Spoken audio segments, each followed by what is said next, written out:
cherchez une école de référence pour une double formation universitaire et professionnelle de qualité? Voici l'opportunité à ne pas rater. L'École supérieure d'administration, d'économie, de journalisme et des métiers de l'audiovisuel ESAE vous offre des programmes d'enseignement en licence et en master orientés vers l'emploi qui font d'elle une référence à travers les filières de l'administration générale et territoriale, l'administration du travail et de la sécurité sociale, droit, diplomatie et relations internationales, administration hospitalière, universitaire et intendance, journalisme et métiers de l'audiovisuel et toutes les filières des sciences de gestion. Une seule adresse, www.esae.bj.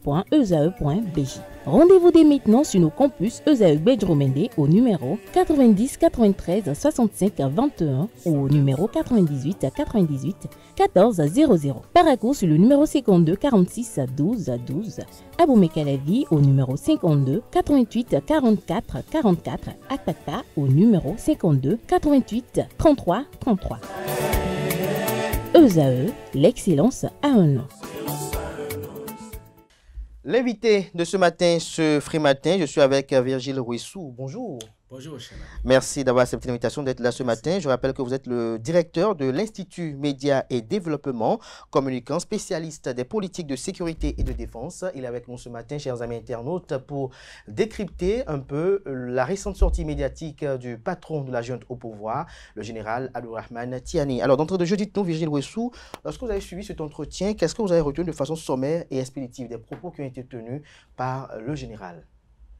Deux choses. Sensibilisation des Nigériens et des populations de l'AES, de la Confédération des États du Sahel, les trois pays, Niger, Burkina et Mali.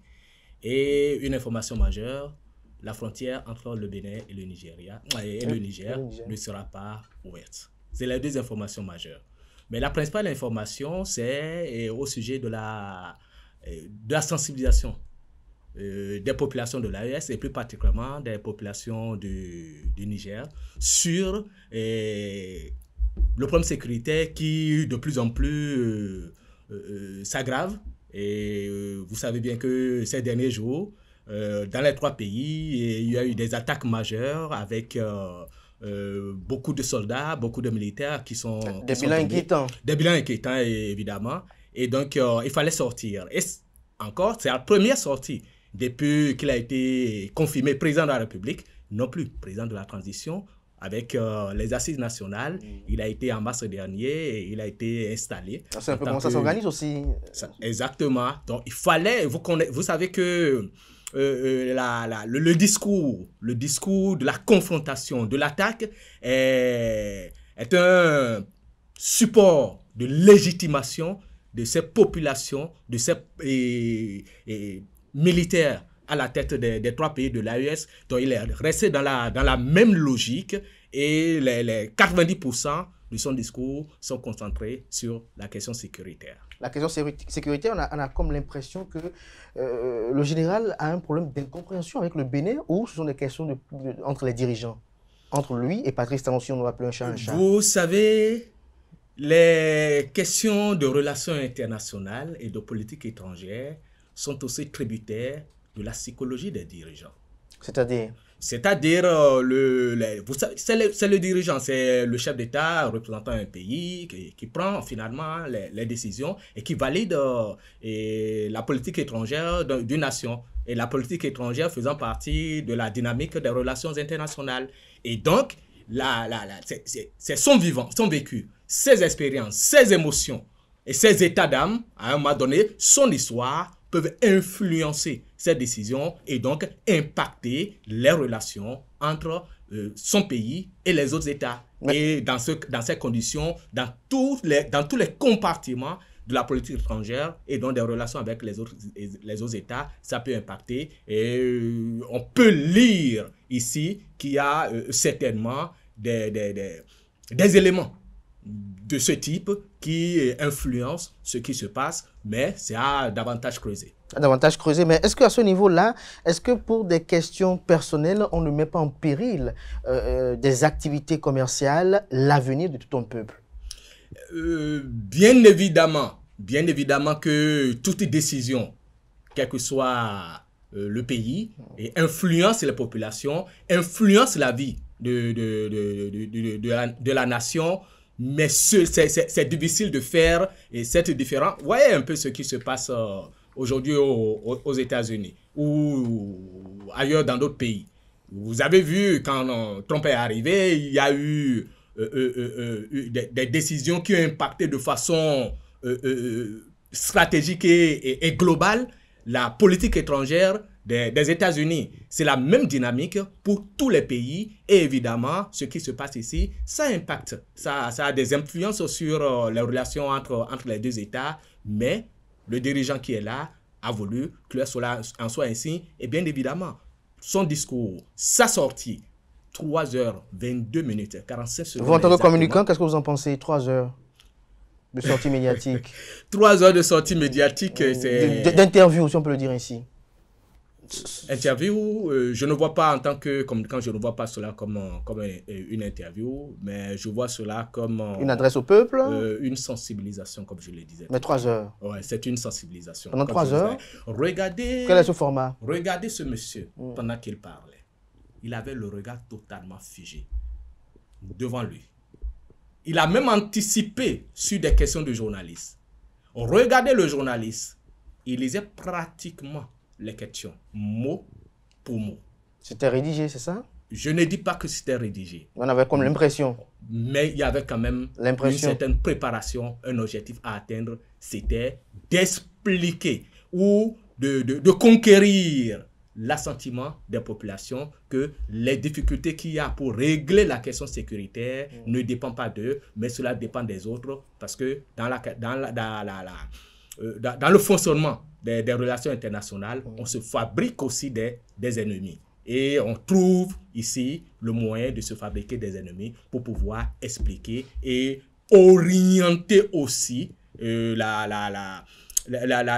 réaction ou l'interprétation des populations. N'oubliez pas que depuis peu, la vie coûte de plus en plus cher, que ce soit au Niger ou dans les autres pays. Et le Niger, avec le contournement du port de Cotonou pour aller ailleurs, les denrées alimentaires, les produits de première nécessité coûtent hyper cher. Et de plus en plus, il y a des grognes par rapport à la gouvernance parce qu'il n'y a pas suffisamment de transparence au niveau de la gestion même de ceux qui avaient dirigé avant Tiani. Il y a eu comme une sorte de sélection dans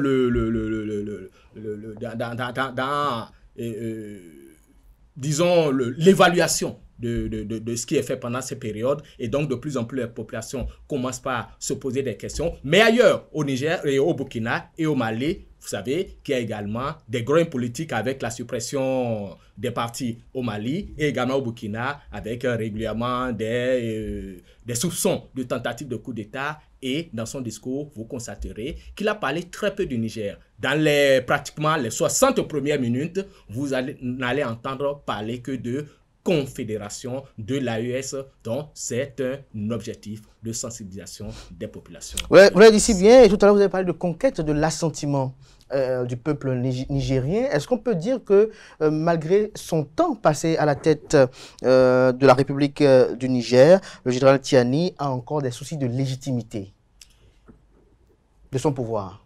Les trois présidents, les trois militaires à la tête de ces États ont justifié leur arrivée par la difficulté de régler les questions sécuritaires et avaient pris l'engagement de régler. Et jusque-là, ce sont des questions qui n'ont pas encore trouvé de solution. Et donc, il y a toujours un problème. Malgré les partenariats avec la Russie. Malgré les partenariats avec la Russie et d'autres pays aussi, la Turquie et autres. Jusque-là, donc, il y a un gros problème qui est là. Or, la question fondamentale aujourd'hui des populations, c'est la question sécuritaire. Et donc, il faut trouver des arguments pour pouvoir se légitimer de façon, même si c'est provisoire. C'est provisoire. Est-ce que dans cet entretien aussi, on ne peut pas se dire que le général Tiani a un problème particulier avec le Bénin parce qu'on a senti un peu, quand même, un peu tendre avec le Nigérien, si on peut le dire ici, alors que le Bénin et le Nigeria avaient obéi à des décisions de la CEDEAO qui était dirigée par le président Tinubu. Je n'ai pas l'impression qu'il a été un peu moins dur avec, avec le Nigeria. Au contraire, j'ai trouvé que le moment de grâce qui a été disons, engagé depuis quelques mois, il vient de porter un petit coup sec. Et puisque il a accusé le Nigeria de préparer ou de former des terroristes de l'État islamique dans la province de l'Afrique de l'Ouest, ISWAP, et le Bénin qui aurait aussi, avec la complicité de la France et autres, aurait créé les conditions pour que ces terroristes formés au niveau du nord du Nigeria, dans la région de la Tchad, puissent venir dans l'ouest nigérien, dans la région des trois frontières et dans la zone du point triple pour pouvoir créer des situations d'insécurité. Ce qui n'est pas totalement en conformité avec la réalité, dans la mesure où même le GSIM qui est le groupe qui intervient le plus dans cette région du point triple et au niveau du nord Bénin et au sud-ouest du Niger est en conflit même avec l'ISWAP. Donc il est difficile que ces deux organisations se retrouvent dans la même zone avec une complicité. Non, c'est pas possible. l'ISWAP a des difficultés aujourd'hui pour s'installer dans cette zone contrôlée, dans cette zone du nord et du nord-ouest du Bénin, dans le parc W et surtout dans la partie du Niger et du Burkina.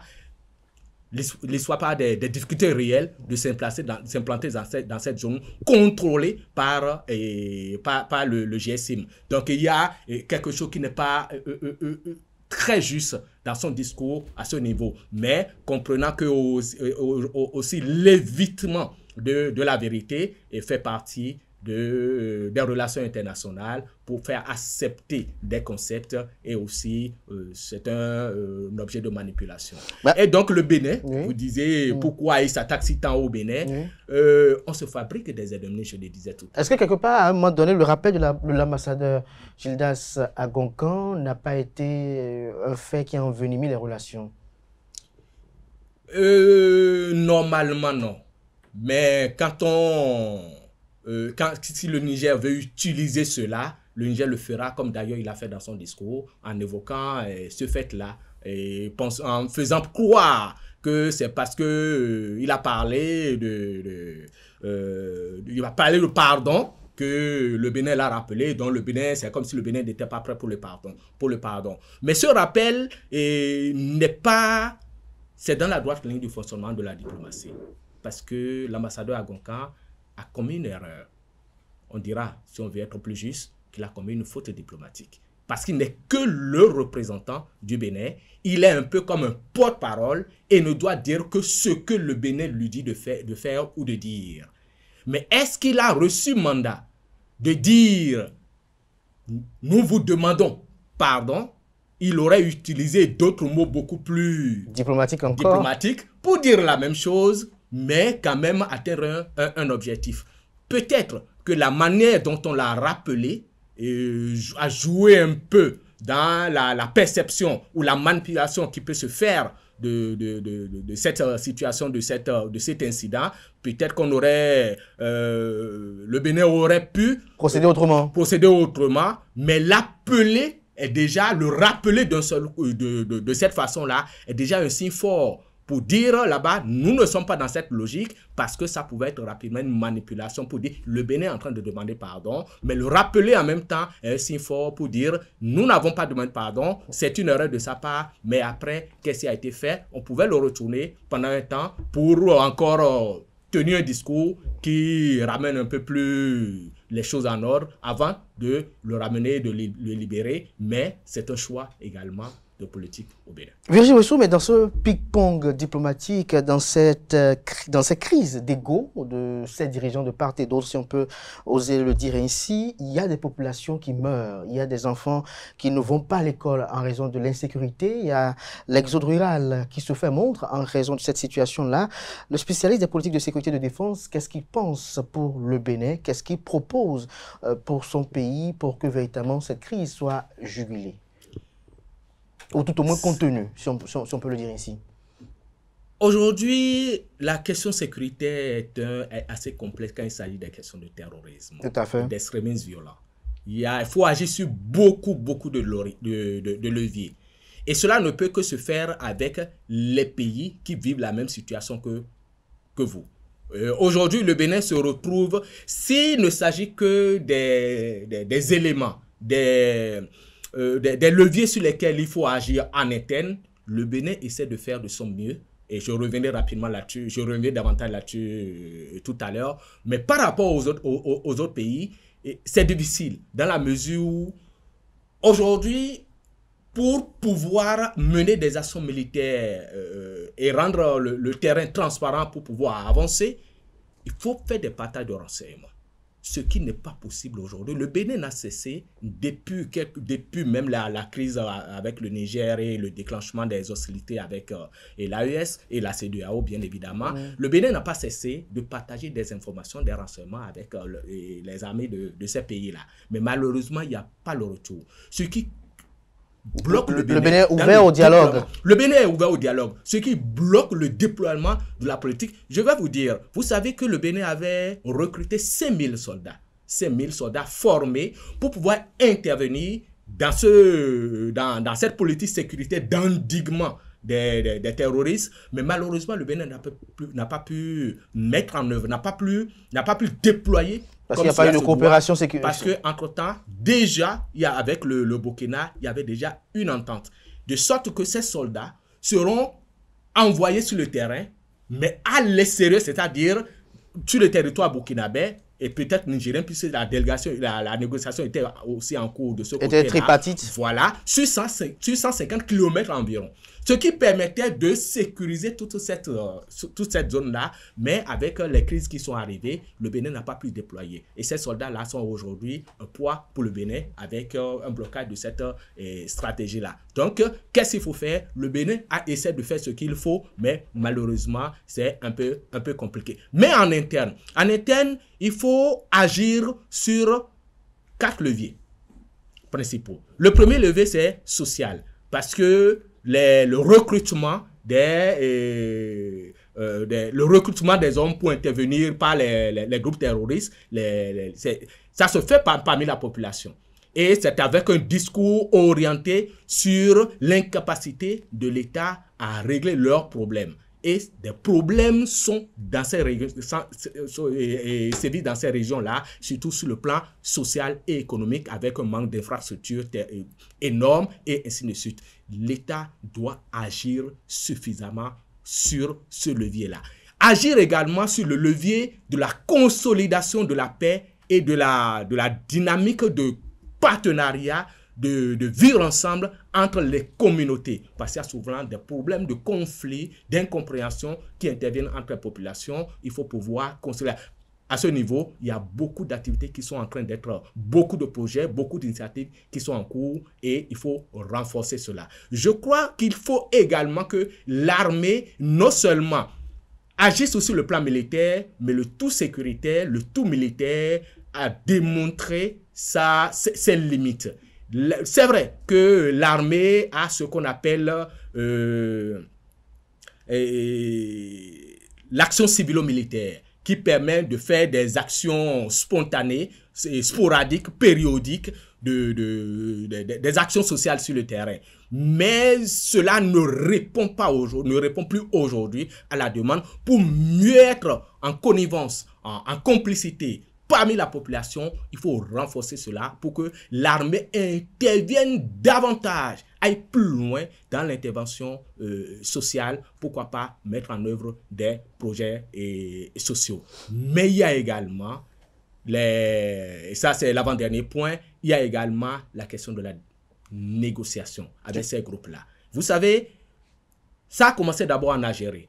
Quand c'est parti de l'Afghanistan, c'est arrivé en Algérie avec les djihadistes, les combattants qui sont partis de l'Afghanistan, qui sont venus en Algérie. On a vu tout ce que cela avait créé en Algérie. Mais si l'Algérie a pu mettre fin à cela, à un moment donné, après la lutte armée, la guerre civile, c'est aussi parce qu'il y a eu des processus de négociation. Il faut pouvoir trouver ce créneau-là, cette stratégie, des canevas pour en arriver là. Et également, le dernier point, c'est la coopération entre les États. Certes, aujourd'hui, c'est difficile avec ces trois États-là, et prioritairement avec le Burkina et le Niger qui sont nos voisins immédiats. C'est difficile, mais il faut quand même faire l'effort de trouver la brèche qu'il faut, parce qu'en réalité, dans les relations internationales, le pont n'est jamais totalement coupé. Il y a toujours des fenêtres d'ouverture pour reprendre les langues.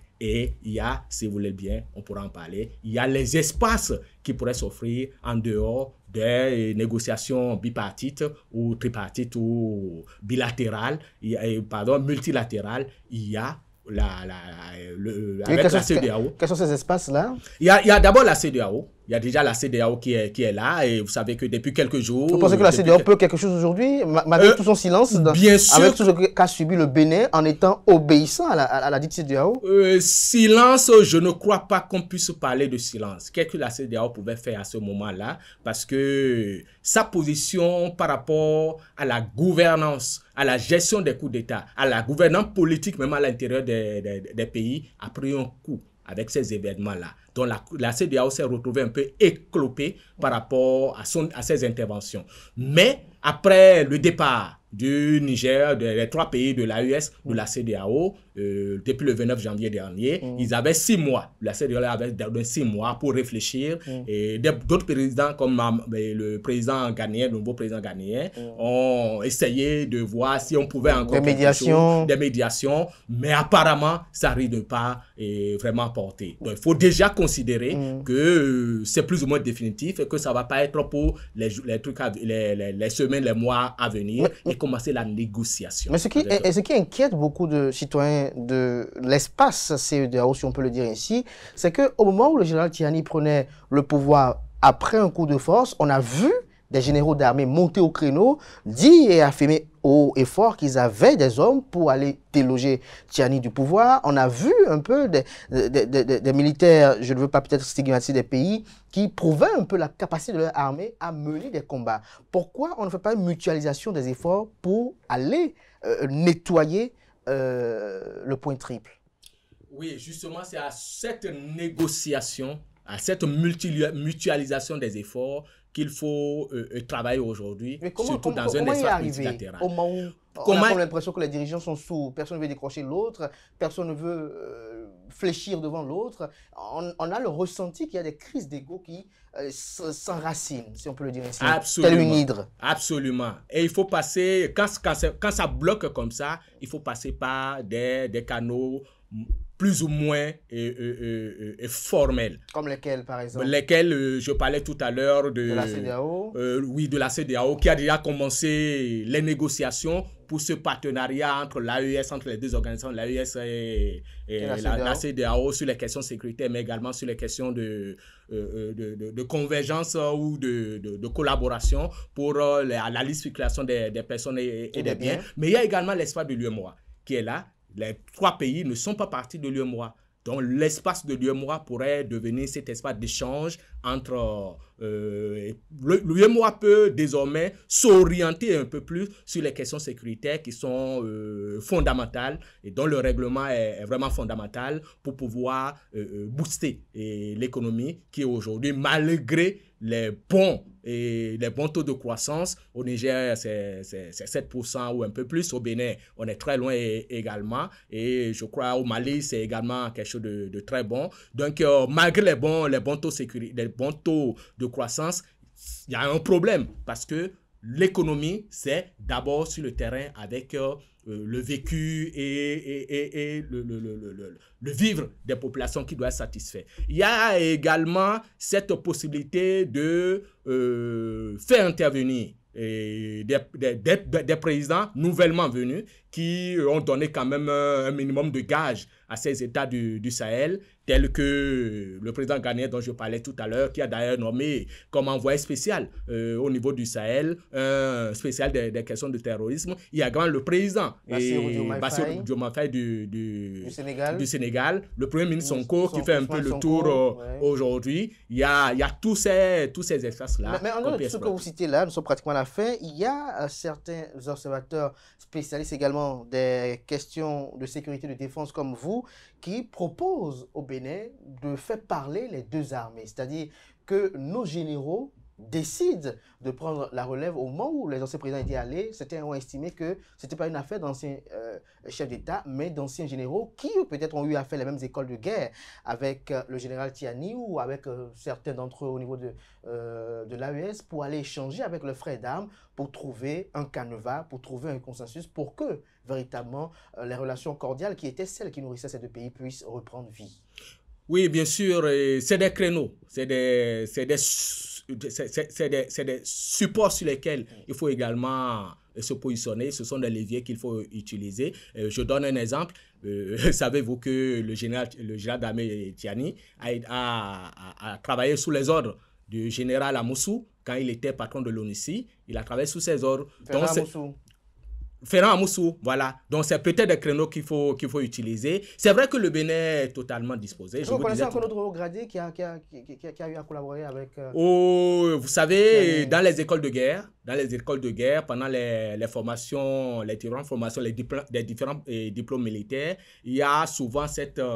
collaboration entre ce brassage entre les militaires de divers grades, de divers pays, pendant qu'ils étaient capitaines, pendant qu'ils étaient puisqu'ils font tous les mêmes écoles. Voilà, exactement. Donc voilà, on peut essayer de faire un sondage, de déceler un peu ceux qui peuvent jouer un rôle mais pas de militaires pervers ou véreux. Absolument. Mais pour l'instant, le Bénin n'a pas fermé les portes. Le Bénin n'a fait que répéter régulièrement sa disponibilité. Et je vous disais tout à l'heure que le Bénin continue de partager des renseignements, des informations avec ses collègues des autres pays, mais n'a pas encore le retour. Mais j'estime que dans les jours à venir, peut-être que beaucoup de choses sont en train de changer, qu'on ne maîtrise pas encore, mais peut-être qu'il y aura de bonnes informations dans les jours à venir. Merci à vous, Virgile Ouessou. Vos espérances pour conclure? Mes espérances, c'est que le Bénin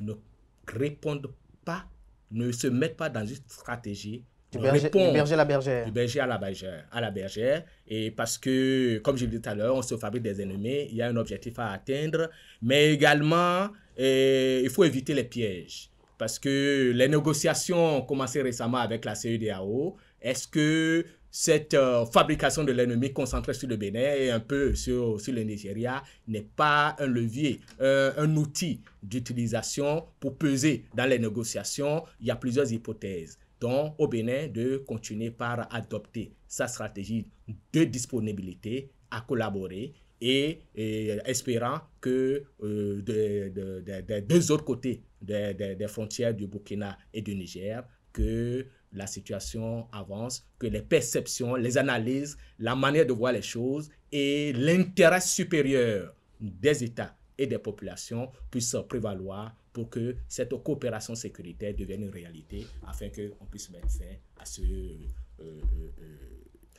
ce bilan lourd qui de plus en plus s'aggrave chaque jour. Et qu'on puisse en finir avec cette hydre, si on peut le dire ainsi. Merci à vous, Virgile Ouessou. Je rappelle que vous êtes directeur de l'Institut Médias et Développement, communicant spécialiste des politiques de sécurité et de défense. Merci d'être venu sur Free Matin pour partager avec nous vos analyses très pertinentes. Merci à vous. Et c'est sur cet invité que prend un terme Free Matin ce matin. Merci pour l'attention, merci pour la fidélité. Portez-vous bien et belle suite de programmes sur ESAE TV.